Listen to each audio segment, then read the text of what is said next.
Esta mañana quisiera compartir una enseñanza que creo que bien puede llevar el título de ¿Dónde está nuestro tesoro? Yo creo que, bueno, obviamente ya creo que todos sabemos que la base de la enseñanza es obviamente Mateo 6, del 19 al 21, porque en esa parte el Señor nos dijo eso: dijo, no atesoréis para vosotros en la tierra, donde la polilla y el orín corrompen, y donde ladrones minan y hurtan. Nos dijo, más atesorados para vosotros en el cielo, donde ni la polilla ni orín corrompe, y donde ladrones no minan ni hurtan. Porque donde estuviere vuestro tesoro, allí también estará vuestro corazón. Yo creo que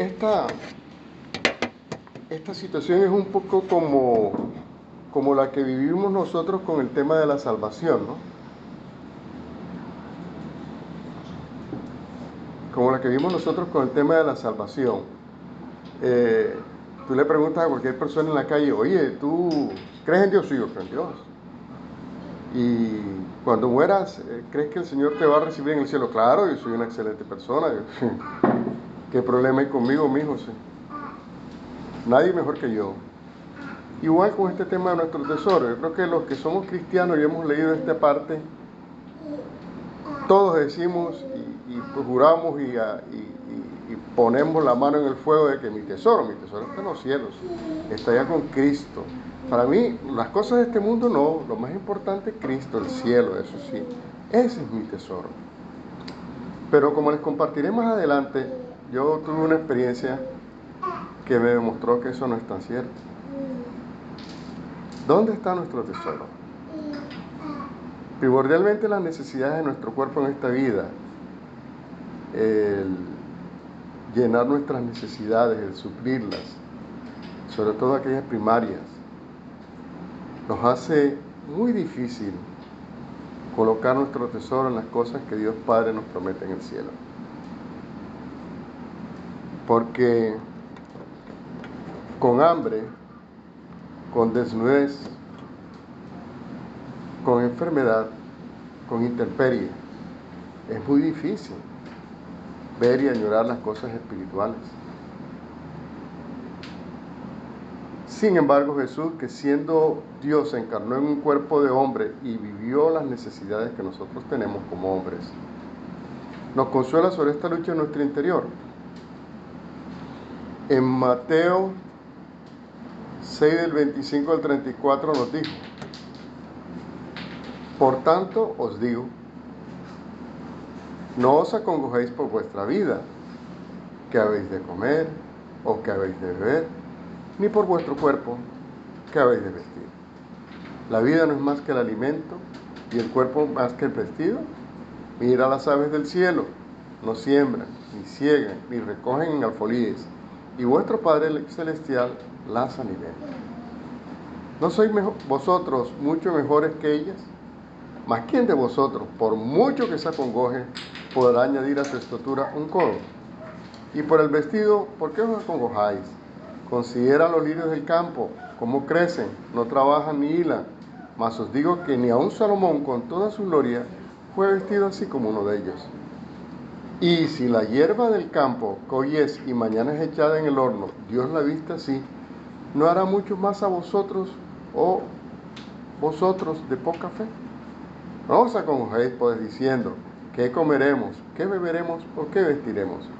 Porque los gentiles buscan todas estas cosas, porque vuestro Padre Celestial sabe que de todas estas cosas tenéis necesidad.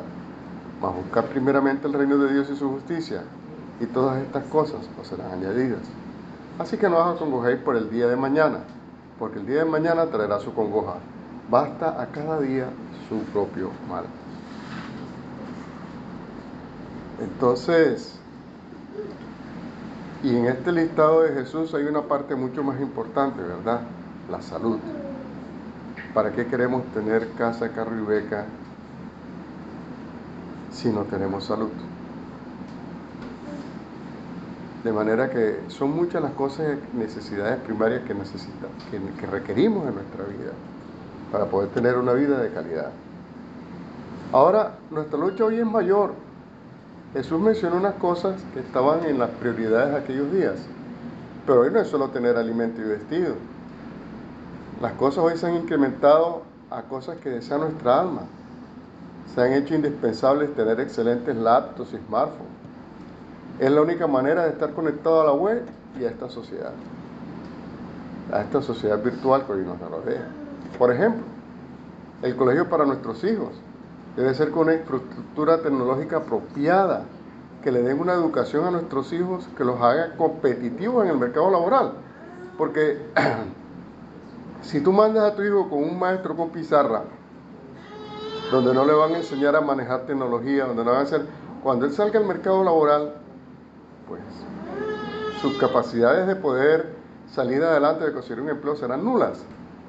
Luego, se hacen muy indispensables nuestras necesidades, no solamente una educación, sino una educación de calidad y tecnología.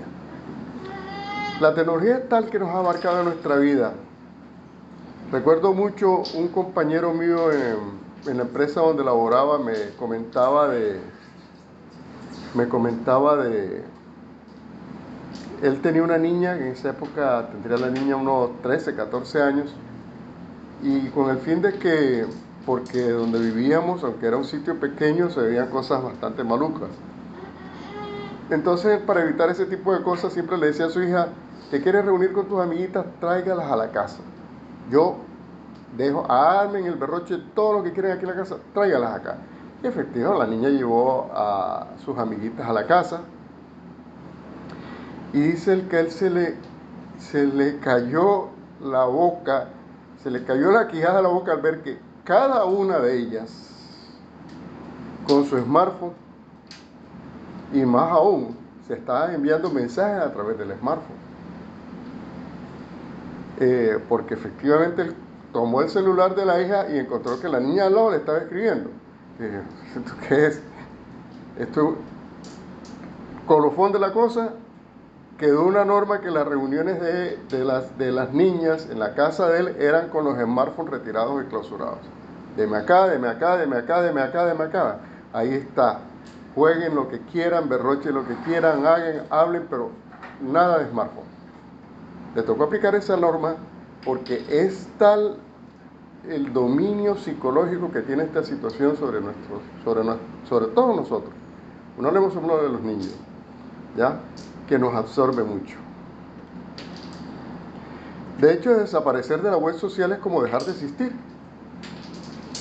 Son múltiples los testimonios que existen sobre este tema. Ya no es una reunión en la residencia, en casa, o de un amigo o de un familiar. Entonces, eso hace que nuestro tesoro esté más afincado en este mundo y en lo que ofrece.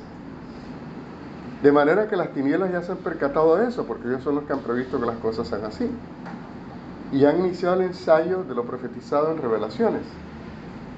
Aquel que fue profetizado que si no haces tal cosa o no te comportas de tal manera, no te daré acceso a tantas cosas y comodidades que yo tengo hoy en día. Yo soy un convencido que tarde que temprano, ciudades con todas las comodidades, y de hecho ya no se habla solamente de ciudades, se habla de ciudades inteligentes. O sea, tú puedes vivir en una ciudad, pero tu ciudad puede que no sea inteligente. O sea, no va a tener acceso a web de buena calidad, no va a tener acceso a servicios públicos de buena calidad, etcétera, etcétera. Entonces, aquellas ciudades inteligentes, aquellas ciudades con buenos servicios de web, con buenos servicios públicos, con todas las cosas, solo serán accesibles para una élite. ¿Qué es esa élite? Aquella que muestre absoluta y total sujeción a las normas que este mundo establecerá. ¿Qué tienes que hacer tal cosa? Tienes que hacerlo. De lo contrario, no tendrás acceso a ello.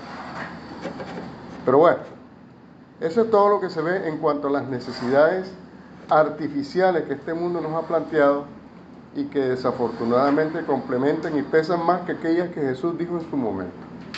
Pero vamos a nuestro tema fundamental. ¿Dónde está nuestro tesoro?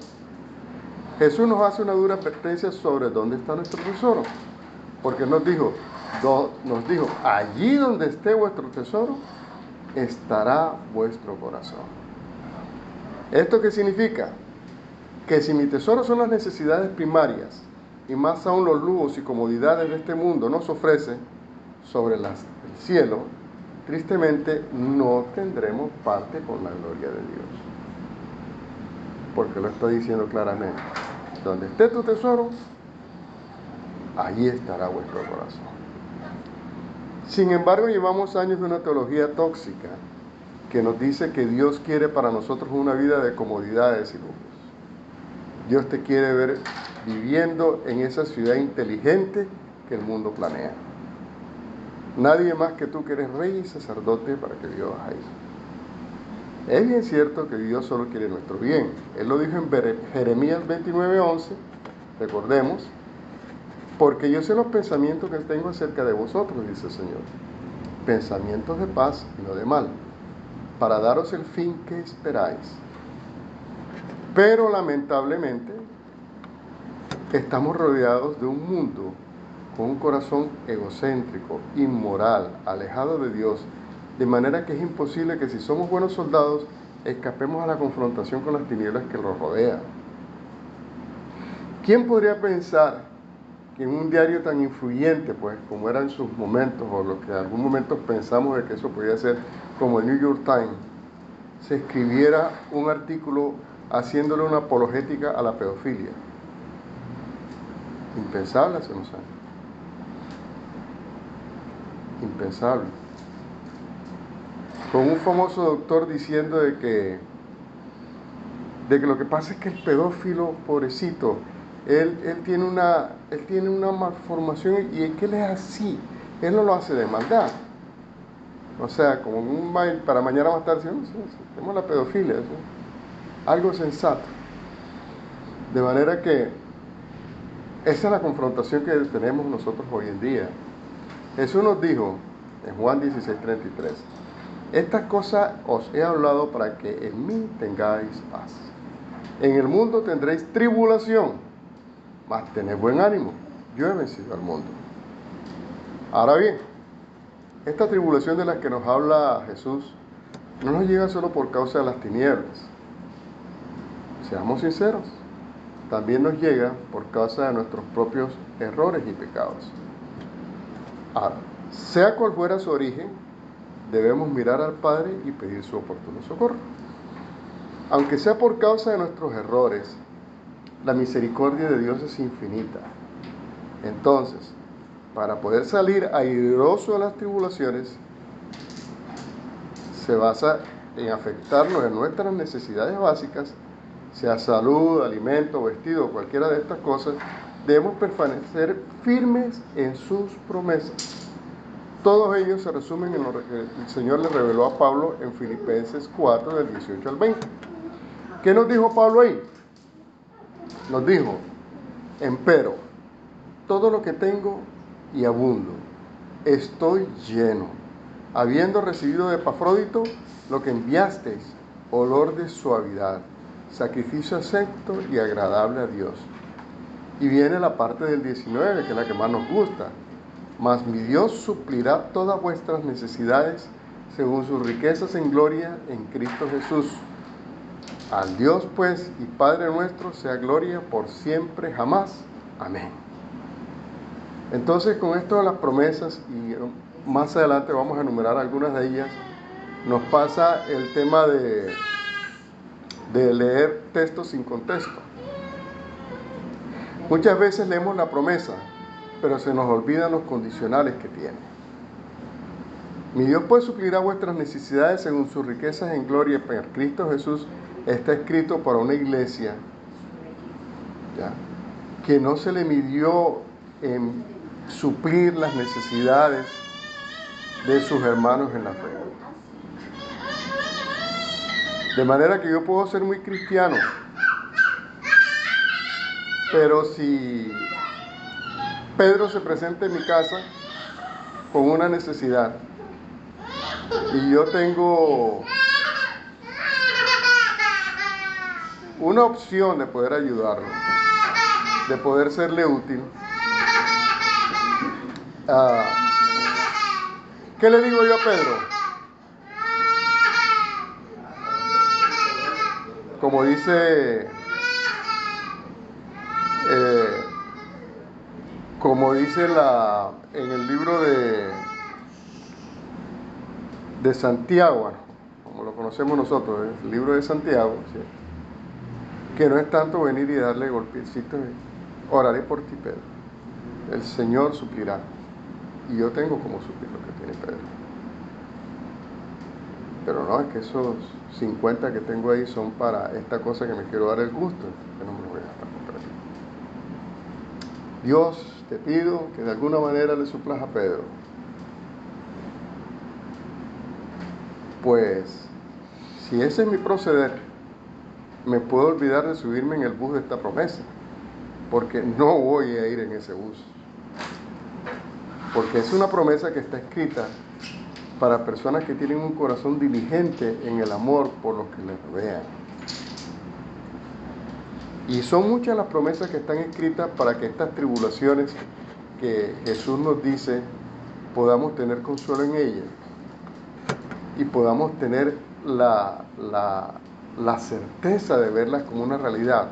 No solamente es consuelo de tontos, son una realidad genuina en nuestra vida. Por ejemplo, en el Salmo 23:5, y yo se los decía hace días, recién salido de la clínica, el Señor me mostró esta promesa vívidamente en el tiempo que estuve en UCI, porque si bien mi situación no es clara, pude descansar tranquilamente y ver cómo suplía el Señor todas las necesidades de mi casa, mejor que aún estando yo fuera de UCI. Aderezas mesa delante de mí en presencia de mis enemigos. Unges mi cabeza con aceite, mi copa está rebosando. No se los digo como algo teórico, se los digo como algo práctico que viví. Filipenses 4:13 dice, todo lo puedo en Cristo que me fortalece. Primera de Samuel 7:12 nos dice, tomó luego Samuel una piedra y púsola entre Mizpa y Sen y púsole por nombre Ebenezer, diciendo, hasta aquí nos ayudó el Señor. Otra promesa que nos gusta mucho, reclamar el acompañamiento y la ayuda del Señor en toda nuestra vida, ¿verdad?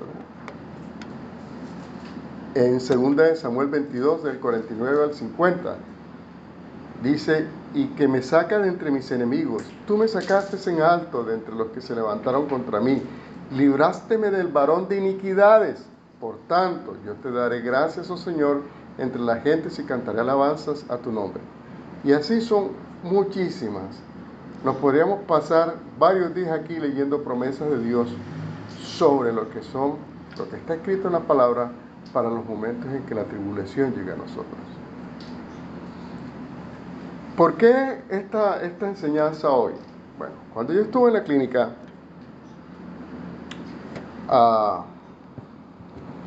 en ella había un smartphone, un televisor de esos smartphones. Pero como estaba en una UCI y las puertas de todas las habitaciones debían permanecer abiertas por norma de seguridad, yo pensé, bueno, ese televisor no se puede prender porque molestará a las otras personas. Pero un jovencito, Albeiro, un jovencito de 20 añitos, que Dios lo usó de muchas maneras para bendecirme y para enseñarme, me dijo, no, señor Ramón, sí se puede prender, venga, y yo le voy a enseñar a buscar aquí, vea, para que mire alabanzas. Y comencé con este enfermero que me ayudó, comencé a buscar las alabanzas. Obviamente en YouTube yo no quise colocar mi usuario, como vi que algunas personas tontamente habían hecho, porque tú pones tu usuario en un equipo de estos y tienes que asegurarte que lo borre. De hecho, cuando trataba de entrar me mostraba una cantidad de gente que había estado ahí y que había dejado su usuario ahí colocado. Y el usuario de Google es nada menos que el acceso a tu cuenta de correo. Y tu cuenta de correo es muchas veces lo que tiene de vínculo para poder accesar al banco. Y es un riesgo bastante alto. De manera que yo navegaba en YouTube, pero anónimo. Como navegaba anónimo, la aplicación no podía rastrear mis coloquiales y buscar, porque cuando tú metes un usuario, ya comienza a decir, ¿qué le gusta a Ramón? A Ramón le gusta esto. Cuando tú entras a la próxima, te busca esto y esto y esto. No. yo siempre entraba como un anónimo y él tenía que buscarme cosas aleatoriamente. Pero en todas las veces que entré, aunque entraba anónimamente, siempre me mostraba una alabanza. Una alabanza que me llamaba la atención porque es de esas alabanzas que yo considero alabanzas emocionales. Alabanzas que dicen cosas que yo, pues es mi pensar, yo creo que quien las escribió no entiende lo que se dice. Porque aquella alabanza decía: Señor, si tú no vas conmigo, entonces yo no iré. Esa frase a mí me ponía a meditar muchas cosas y me daba hasta temor. Porque la persona que escribió eso, usted que se seguro, lo escribió con base en el pasaje de Moisés que está narrado en Éxodo 33 en adelante, del 1 adelante, y vamos a leerlo un momentico. ¿Qué es lo que pasó ahí? Para que Moisés dijera esa frase que nos gusta mucho a nosotros: Señor, si tú no vas conmigo, entonces yo no iré. Dice 33, vamos a leer primero del 1 al 4, que nos pone en contexto, para después leer la frase de Moisés que está del 12 en adelante. Dice: y el Señor dijo a Moisés: ve, sube de aquí, tú y el pueblo que sacaste de la tierra de Egipto, a la tierra de la cual juré a Abraham, Isaac y Jacob, diciendo: a tu simiente la daré. Y yo enviaré delante de ti el ángel, y echaré fuera al cananeo, al amorreo, al eteo, al fereceo, y al jebeo, y al jebuseo, a la tierra que fluye leche y miel.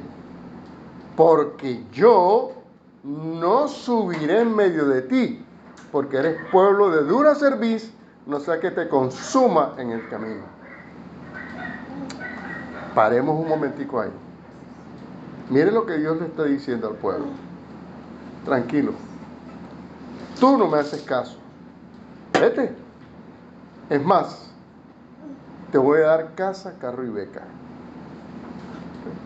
Mi ángel estará delante tuyo y va a acabar con todos tus enemigos para que tú puedas reír y reinar tranquilamente. Pero yo no voy a estar contigo. Es decir, tendrás mis beneficios, pero no vas a tener mi presencia. Pero no vas a tener mi presencia.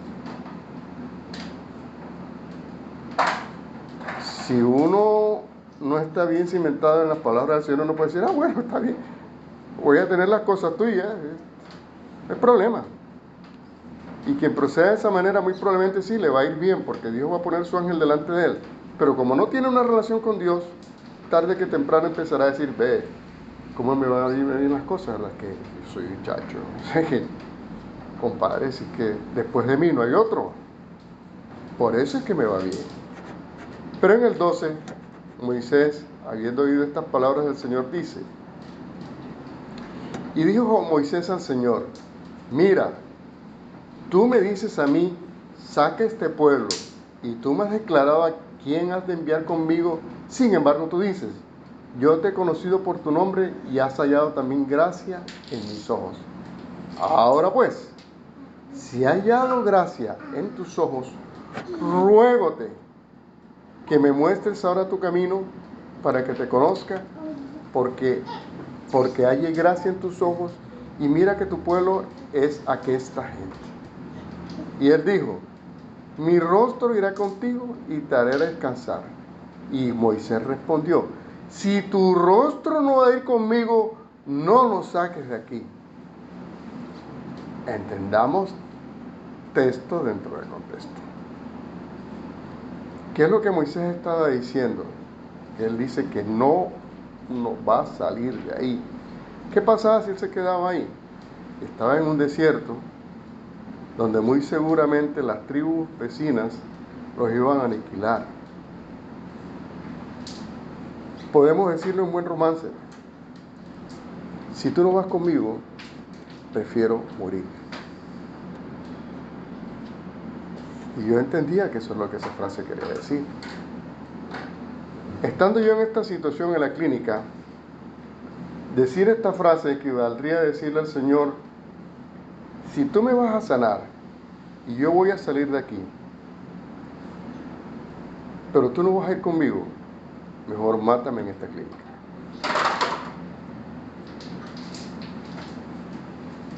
Yo no tenía carácter para decirle eso al Señor. ¿Por qué? Porque no quería morir. ¿Y por qué no quería morir? Porque fue donde el Señor me llevó a meditar y a pensar, ¿cuál es tu tesoro? ¿Dónde está realmente tu tesoro? Pues mi tesoro, sí, yo sé que hay un cielo y todo lo demás, pero mi tesoro en este momento son mis hijos, mis nietos, mis hermanos, los que amo. Y yo he orado mucho al Señor pidiéndole poder conocer todos mis nietos, y no solamente conocerlos, sino que tengan memoria de mí. Igual he pedido por mis hermanos, que soy el menor de todos mis hermanos, y he podido poder estar presente y acompañarlos en su ancianidad y en su vejez. De manera que tengo muchas cosas aquí que me la hacen contrapeso a esto. O sea, pude entender que mi tesoro en este momento no era aquel tesoro que dice Jesús, es un poco este tesoro.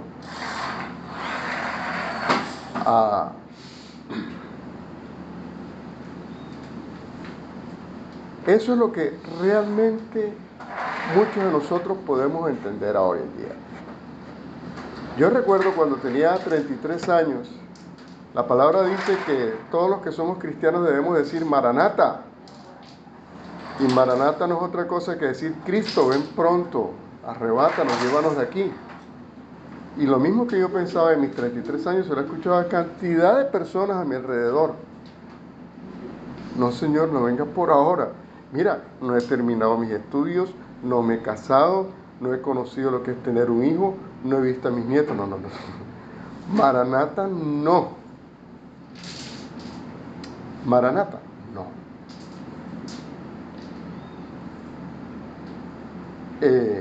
Entonces, al final, la gran inquietud es, ¿dónde está nuestro tesoro? Porque si no está en los cielos, entonces nuestra alma tampoco estará allí. ¿Debo andar entonces sobre esta tierra buscando mi milagro o buscando la voluntad de Dios? ¿Cuál es hoy mi tesoro? La frase de Mafalda, hoy nunca, más que nunca, es bien cierta, ¿verdad? Todos queremos ir al cielo, pero lo malo es que ninguno quiere morirse. ¿Es pecado amar y tener algún tesoro de tu corazón para los que amas y te aman?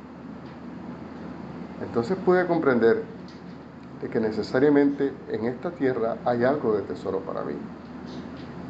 Y que también hay un tesoro en los cielos, y que lo más importante es que yo pueda balancear y colocar las cosas en su respectivo orden. Y ese pasaje que me aclaraba esto lo encontré en la vida del mismo Jesús. Jesús en Getsemaní le demostró al Padre claramente que su opción era su voluntad. Con Jesús nadie puede decir que la balanza sí era esta, compadre. Claramente la balanza era esta. Primero el Padre y el cielo, y después las cosas de esta tierra. Pero sin embargo, hay un pasaje que nos dice que esto para él no era despreciable. ¿En qué tesoro podría tener Jesús en esta tierra? Pues nada más y nada menos que la dulce mujer que aceptó que fuese engendrado de su vientre. Y así es como vemos que el pasaje de Juan 19, del 25 al 27, nos relata. Y estaban de pie junto a la cruz de Jesús, su madre y la hermana de su madre, María, esposa de Cleofás, y María Magdalena.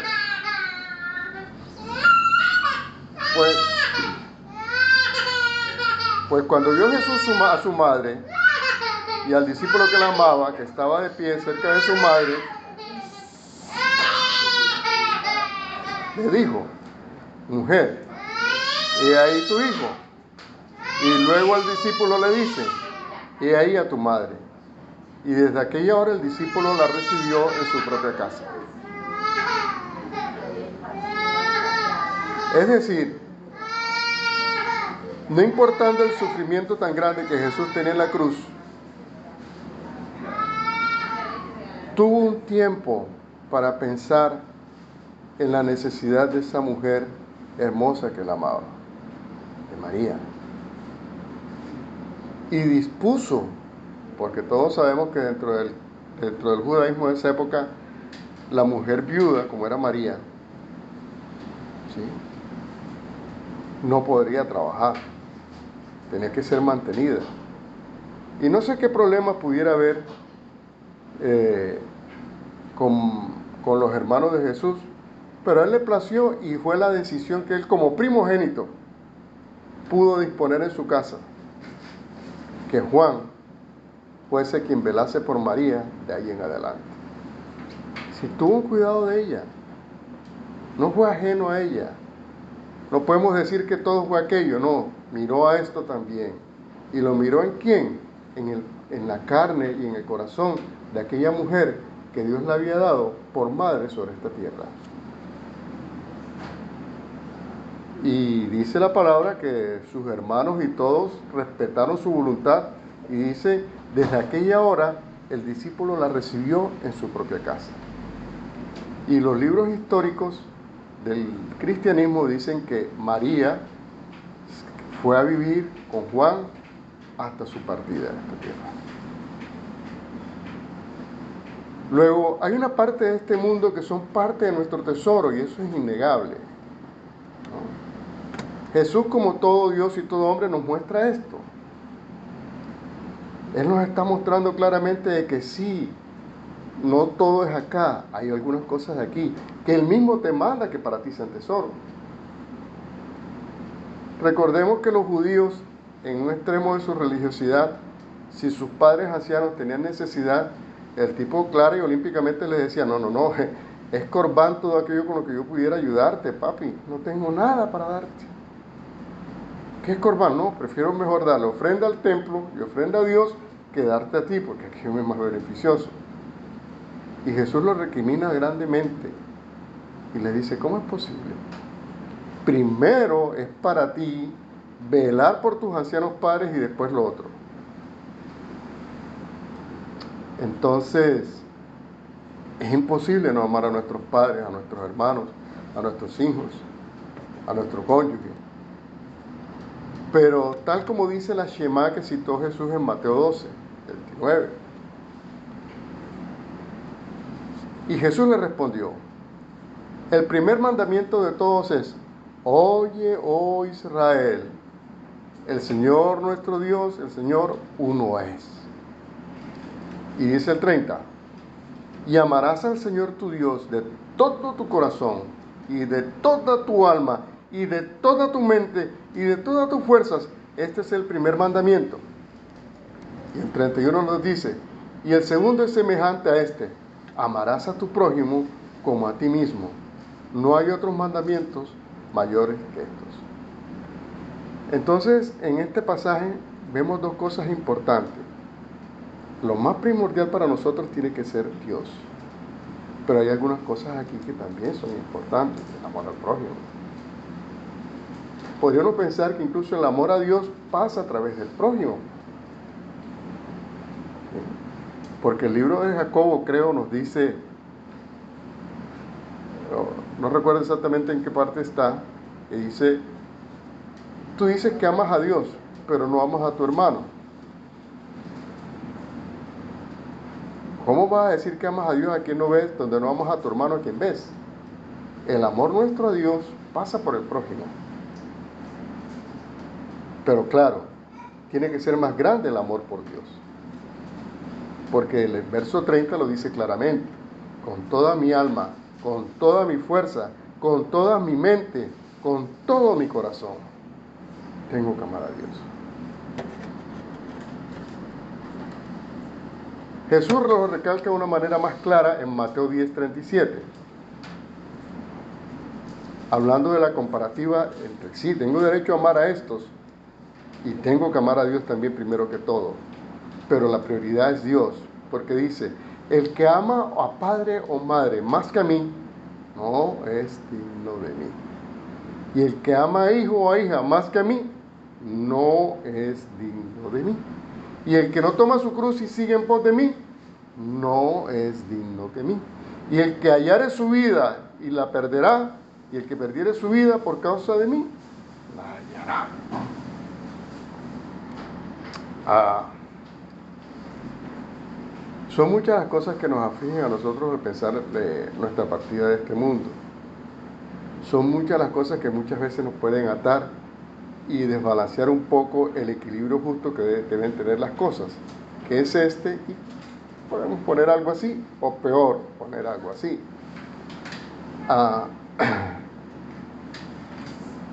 Hay una médico en El Salvador que se llama María Eugenia Barrientos.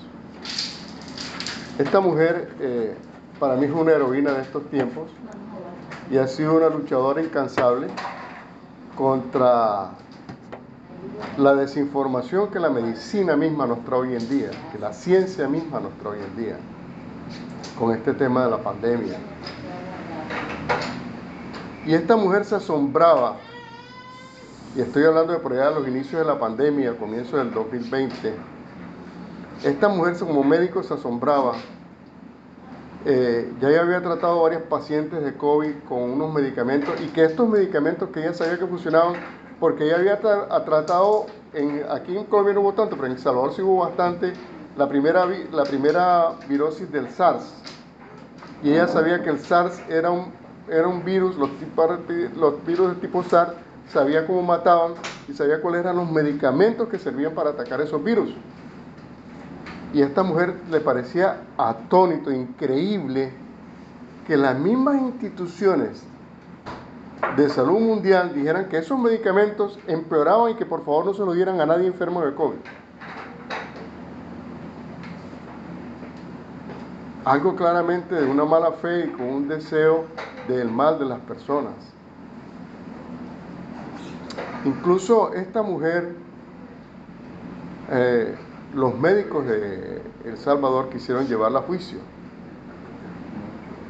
Y el presidente Bukele lo dijo en público: ¿por cuántos muertos de María Eugenia Barrientos la voy a llevar a juicio? Que yo entiendo hasta ahora, no ha habido un solo muerto en los que haya tratado por COVID. ¿Por cuántos muertos de ustedes los voy a llevar a ustedes a juicio? Que me han llenado los cementerios de muertos. Y esta mujer, al ver este panorama, parafraseó un poco lo que ella veía, ¿no? Ella veía una oscuridad. Ella decía: es imposible que la ciencia que yo estudié, la ciencia que yo creía que era para el bien de la humanidad, busque el mal de la gente. Y en medio de esa oscuridad me ha tocado ser un poco de luz. Pero ella decía: me preocupan mis hijos, me preocupan mis nietos. Nunca pensé que iba a ver a la medicina buscando que la gente muriera como ahora lo estoy viendo. Y ella decía: cuando yo muera, ¿quién me los ayudará? Y se le salieron las lágrimas. Se le salieron las lágrimas. Pero no sé qué visión tenga ella de Dios, o qué cercanía tenga ella con Dios. Pero ruego a Dios que el mejor regalo que le pueda dar, por toda la valentía que ha tenido en este tema, sea que ella pueda conocer al Cristo genuino, que es aquel que le dio la luz para que ella se la muestre al mundo. Porque cuando nosotros tenemos la luz y sabemos de dónde viene la luz, podemos estar tranquilos. Y tuve otro testimonio sobre este tema con el pastor Néstor Blanco. Es un maestro de la palabra, un maestro venezolano de la palabra, un hombre de mucha sabiduría. Y él decía un poco jocosamente, ¿no? Pero es cierto, él decía, ahora creo que tiene como 80 o 90 años. Él decía: antes, a mis 60 años, a mis 70, yo vivía: Señor, dame vida a la iglesia, a mis hijos, mis nietos. Dios, ¿cómo voy a hacer con la iglesia, con mis hijos, con mis nietos? Pero estoy seguro que pronto algunos quebrantos de salud los aislaron de la iglesia, y él pudo ver que la iglesia siguió funcionando. Los hermanos que eran sus hermanos en la fe habían hecho el trabajo y habían salido adelante. Sus hijos habían asumido también liderazgo entre la iglesia y la habían mantenido adelante. Entonces,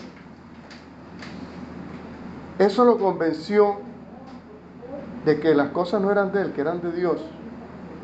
Y él decía: ahora tengo plena tranquilidad. he dejado tanto sosiego y tanto desosiego por el tema. Ahora me subo a un avión y mi oración es: Señor, aquí estoy y estoy listo. Cuando tú quieras, Padre. No tengo ningún problema. Solo te pido que este avión no se caiga por causa de aquellos que están aquí conmigo que pronto no estén listos para partir. Pero si a ti te place, yo estoy listo. Yo estoy listo. Entonces, por supuesto, mi pastor David Wilkerson, y en este caso no es como en otros eventos, que he leído devocionales de él que me han llevado a tener una enseñanza, sino en este caso fue, habiendo tenido la enseñanza, encontré un devocional de él que definitivamente tiene mucho que ver con esto, y se llama La hechura de un verdadero adorador. Y el pastor Wilkerson nos decía en ese momento: un verdadero adorador es aquel que ha aprendido a confiar en Dios sin importar su situación en la vida. El gozo de esta persona no está solo en sus palabras, sino en toda su forma de vida. Su mundo siempre está en reposo porque su confianza en la fidelidad de Dios es inquebrantable. No le teme al futuro porque ya no le teme a morir. Y nos da el pastor un testimonio un poco triste, pero también esperanzador. Dice: Gwen, o sea, su esposa, y yo vimos este tipo de fe inquebrantable en Tiffany, nuestra nietecita de 12 años. Sentado junto a su lecho en sus últimos días, la niña tenía cáncer. Contemplamos en ella una paz que superaba todo nuestro entendimiento. Ella me dijo: abuelo, quiero irme a casa. He visto a Jesús y Él me dijo que quiere que yo esté allí. Ya no quiero, abuelo, estar aquí. Tiffany había perdido todo miedo a la muerte y a las privaciones que sufrieron las sensaciones. Este es el reposo que Dios quiere para su pueblo. Es una confianza que dice, como Pablo y como Tiffany: viva o muera, yo soy del Señor. Esto es lo que hace a un seguidor de Dios completamente entregado. Dios quiere que su pueblo tenga una fe que declare: el que comenzó con nosotros este milagro, o la buena obra, lo terminará. Él ya nos ha demostrado que Él es fiel. Y nos dice el pastor Wilson: un verdadero adorador no es alguien que danza después de ganar la victoria. No es la persona que canta alabanzas a Dios una vez que el enemigo ha sido vencido. Eso es lo que hicieron los israelitas. Cuando Dios partió el mar rojo y llegaron al otro lado, cantaron, danzaron y alabaron a Dios y exaltaron su grandeza. Sin embargo, 3 días más tarde, esas mismas personas murmuraron amargamente contra Dios en Mara. Estos no eran adoradores, eran gritones profesionales.